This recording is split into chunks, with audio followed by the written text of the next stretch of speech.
Life is constantly changing and evolving, and sometimes we experience things coming to an end. We might feel like a door is being closed, but that's not the end of the story. Every end is also a new beginning, and we have the power to focus on the new doors opening for us. Therefore, in this unit, we will practice how to see the benefits of situations when things just do not go as planned. Also, we will practice on how to bounce back from tough situations. By the end of this unit, you should be more capable to cope with or bounce back from adversity or navigate challenges, develop strategies to increase resilience in yourself, and understand the importance of social support and how it can be used to promote resilience. Let's dive into the topic. In Unit 1, we covered that resilience is a superpower that allows you to adapt and thrive despite difficult situations. The concept of resilience originated in the 1950s via studies of childhood trauma.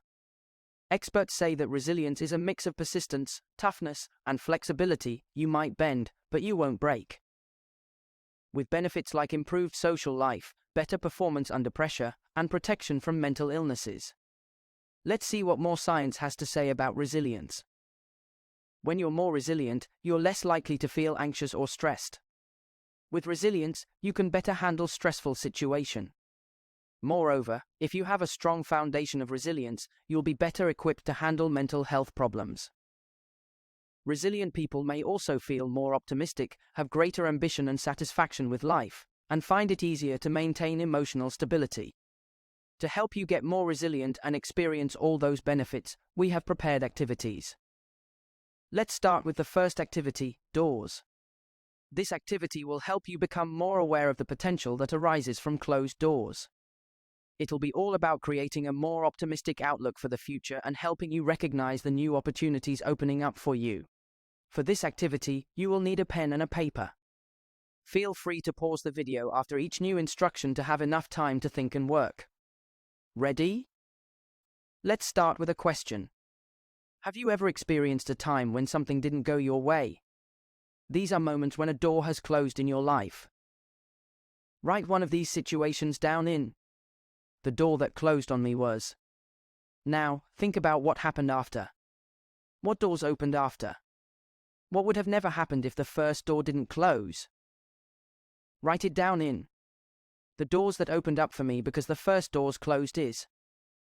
Now, reflect upon your experiences and answer these questions. What led to the door closing? What helped you open the new door? How long did it take you to realize that a new door was open? Was it easy or hard for you to realize that a new door was open? What prevented you from seeing the new open door? What can you do next time to recognize the new opportunity sooner? What did you learn from the door closing? Is there a closed door that you still wish to see open? And finally, think of all the people who have helped you open doors. What did they do to help you? And what could you do to help others? Now repeat the task with another experience you had with the doors closing. Write as many experiences as possible that come to mind. See if you can find any similarities in these experiences. What can you learn from the similarities? By answering these questions, you will be able to recognize the new opportunities opening up for you from past experiences. Life can be tough. It's natural to feel upset and uneasy when we experience challenges and hardships. But over time, most people find a way to adapt and overcome them. This ability to bounce back from challenging situations is called resilience. Knowing your purpose and having your goals all set up is a good start to becoming more resilient. Unfortunately, it is not enough, especially when facing problems here and now. So, we'll continue with figuring out our own personalized resilience plan. Resilience is not something you're either born with or without. It's a set of skills and behaviors that can be learned and developed. One way to build it is to think about past challenges and consider what helped you get through them. Did I lean on someone for support? Did I use certain coping strategies? Did I hold on to a particular mindset that helped you stay positive? When you answer the question, you'll discover the 4 S's of resilience: support, strategies, solution-seeking, sagacity. By understanding and leveraging them, you can build your own resilience and feel more equipped to handle whatever life throws your way. Keep the 4 4s in mind when completing the following exercises. Enough theory now, let's practice and have fun. Prepare worksheets provided for Activity 2, or you draw them yourself. You also need pens. Let's dive into the activity. Let's start with the first part of Resilience Plan, My Past Sources of Resilience. This is the worksheet A that we'll be using here. Print it or draw it to prepare for the activity. Remember that you can pause the video anytime to complete each step. Now, let us guide you through the steps. Step 1. Can you think of a recent situation where you showed resilience? It could be a time when you faced a difficulty or setback. Take a moment to describe the situation briefly on the top of your worksheet. Step 2. Who helped you through tough times? Think about the people who supported you. Did you turn to an old friend, a teacher, or a family member who gave you a boost of encouragement? Write their names in the top left box of the table. Step 3. What did you do to cope? Reflect on your strategies to manage negative thoughts or emotions during your challenging situation. Then, write down these strategies in the top right box of the table. Step 4. Identify what helped you bounce back from the difficulty. This can be wisdom or insight that you hold on to, such as song lyrics, poetry, spiritual writings, or quotes that have helped you in the past. Write down your sagacity in the bottom left box of the table. Step 5. Identify your actions to deal with the problem actively. This can include problem solving, seeking new information, planning, negotiating, speaking up, or asking for help.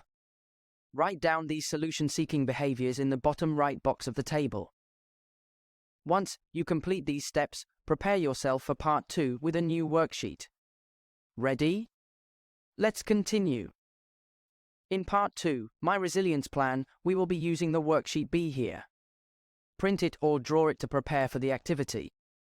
Remember that you can pause the video anytime to complete each step. We're continuing with giving you steps. Just be careful to use the correct worksheet. Step 6. In the worksheet B, describe a current difficulty or challenge that you are facing. Now that you've identified in part 1 the people, strategies, wisdom, and problem-solving behaviors that helped you in the past, let's see how you can apply them to your current situation. Step 7. Use your resilience plan to tackle your current challenge. Take a look at your worksheet A and write down the skills, support, strategies, and wisdom that could work for you again in worksheet B. Remember, you can always adapt the same type of support, strategy, wisdom, or problem-solving behavior to fit your current situation. For example, instead of seeking support from a parent, you might go to your teacher if you're facing a school-related problem. Step 8. Let's put your resilience plan into action. Start by ordering your SS of resilience. Which one is the easiest to start with? On your worksheet B, mark 1 next to the first resource you will use. Then, continue creating an order of all SS with numbers. Now, take action on your first one and work through your resilience plan in order until you overcome your current challenge. Remember, it's okay to take things one step at a time, just keep your head up and stay resilient.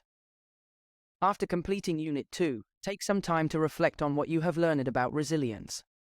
Use the following questions. What is one thing I learned about resilience I did not know before? How have my views on difficult situations changed after completing this unit? What strategies will I apply to my life to increase my resilience? When? What information was not useful for me at all? What can I do to continue building my resilience and maintaining a growth mindset in the future? Unit 2 was about developing resilience to cope with challenges better. We identified the key components of strength and how they can be applied to our lives. We developed strategies to increase resilience and understand social support's importance in overcoming problems. In the main part of this unit, we talked about benefits of resilience and how to become more resilient. We practiced changing our perspectives on difficult situations and identifying new opportunities that arise from change. Completing 2 activities helped us to develop our resilience skills. The first activity, Doors, helped us see the potential that arises from closed doors. The second activity, Resilience Plan, helped us develop a personalized resilience plan by identifying our past sources of resilience and creating a plan to tackle our current challenges. Remember, resilience is a skill that can be learned and developed over time. Congratulations on completing Unit 2 of Module 4. See you in the next unit, where we will dive deeper into how to increase our resilience thanks to various exercises.